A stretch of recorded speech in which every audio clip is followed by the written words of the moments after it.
game, yet you made a lot of mistakes and the turnovers. What do you take away from that overall?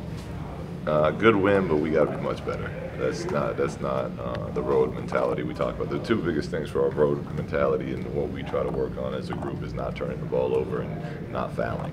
And we were awful at both of those tonight. So, Atlanta had a lot of open shots they missed in the first half, so we were able to get a lead, but not the way I like the pace we played at. It was just more sloppy than I'd like, and I think our group knows we have to be better than that. What'd you make of Lonzo overall in his second game back? Really good.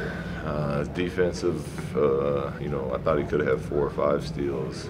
He was just, he was right there on a couple of them that he actually got in the second half. Obviously, his three-point shot still looks good.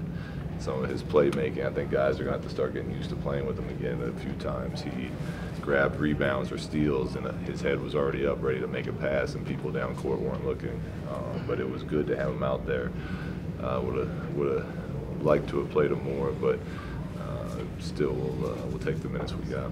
Ingram had that big third quarter and just a little calf strain. Could you have put him back in? And if, regardless, what did you think of his game, and especially that third quarter?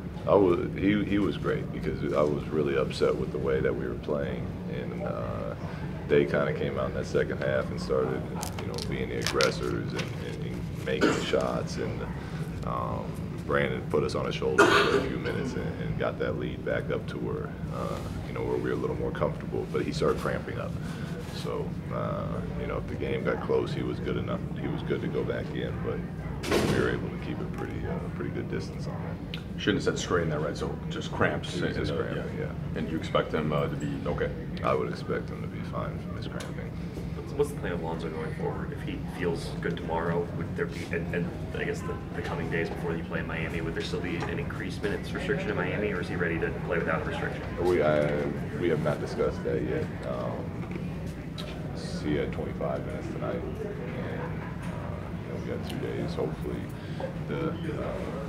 we get up to 30, or we call the minutes restriction off completely, depending on how he feels. But that's for him, Marco, and medical staff. Luke, so you matched last season's win total, and different teams, different seasons. But does that mean anything of significance to you? Not right now. It will when the season's over. You try to do better each year, but right now we have to get ready. We got 2 really tough games coming up, and we got to clean up the way that we played from tonight. So we got more important things to worry about. Is that going to be harder because you had Walton and all these mistakes? It's always more challenging correcting sloppiness when you win. It's just the way it works in sports. It covers up a lot. When you lose, guys are a little more upset about playing sloppy. But I think we have a group that recognizes what we're trying to do and appreciates the message of, we're about our team and doing and getting better as a group. And I think they recognize that we were not. We weren't up to our standard as far as execution-wise was tonight. We happened to make a lot of shots. We played at a good pace, and we were able to get a win.